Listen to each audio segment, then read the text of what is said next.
Assalamualaikum warahmatullahi wabarakatuh. Perkenalkan, saya Salma Kotsariska, saya mahasiswi dari kelas KPI 2A. Di sini saya akan menayangkan sebuah tayangan video mengenai ceramah singkat yang bertemakan belajar ridho ketika menerima dan belajar ikhlas ketika melepas.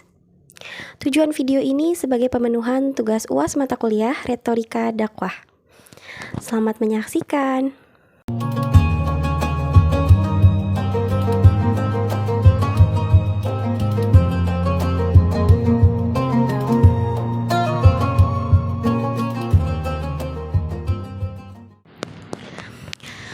Assalamualaikum warahmatullahi wabarakatuh.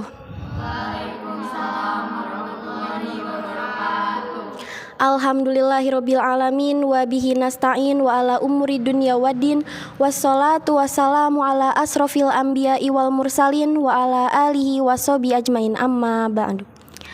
Yang saya hormati kepada Ketua DKM Masjid At-Taqwa Delingseng serta para hadirin jamaah sekalian yang telah menyempatkan waktunya untuk datang ke masjid ini.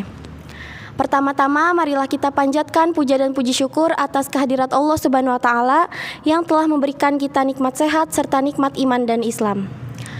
Salawat serta salam marilah kita junjungkan kepada Nabi besar kita yakni Habibina wa Syafi'ina wa Maulana Muhammad Sallallahu alaihi wasallam. Atas berkat rahmat dan hidayahnya kita masih bisa berkumpul di Masjid At-Taqwa Delingseng. Pada kesempatan kali ini saya akan menyampaikan ceramah singkat mengenai belajar ridho ketika menerima dan belajar ikhlas ketika melepas. Ya Allah, kenapa bukan dia ya? Nah, para hadirin sekalian, pasti di antara kalian ada nih yang pernah ngerasa putus cinta atau galau. Nah, ketika kita berharap pada seseorang, pasti kita pernah ngerasa rasanya semesta itu nggak berpihak dengan apa yang kita mau. Ada nggak sih yang kayak gitu? Ada.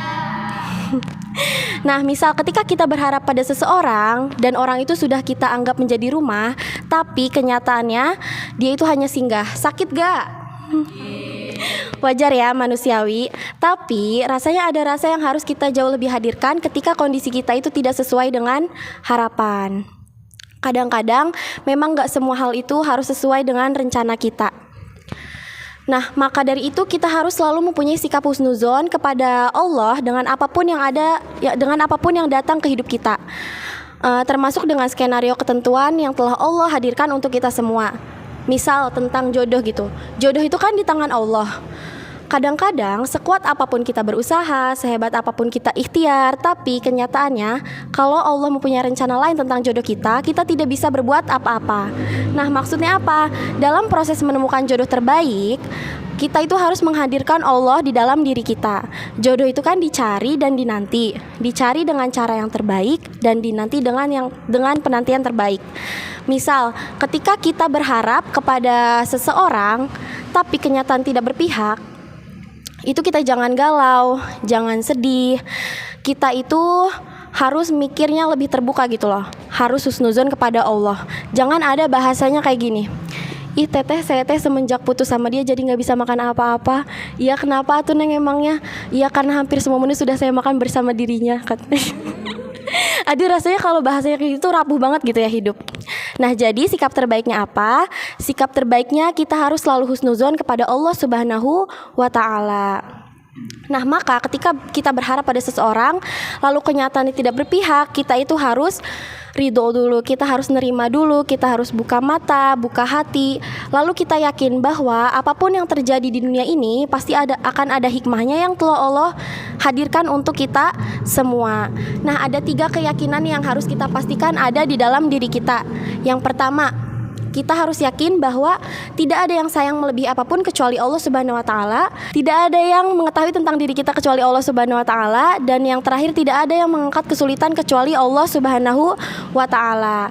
Nah, maka dari itu apapun yang hadir dalam kehidupan kita itu tidak ada kurangnya. Yang kurang itu cuma siapa sih? Yang kurang itu cuma manusia. Manusia kurangnya apa? Yang pertama, manusia ketika dikasih nikmat kurang syukur, ketika dikasih cobaan kurang sabar, ketika beramal kurang ikhlas, dan yang terakhir, ketika ada takdir kurang ridho. Kita harus yakin ya teman-teman bahwa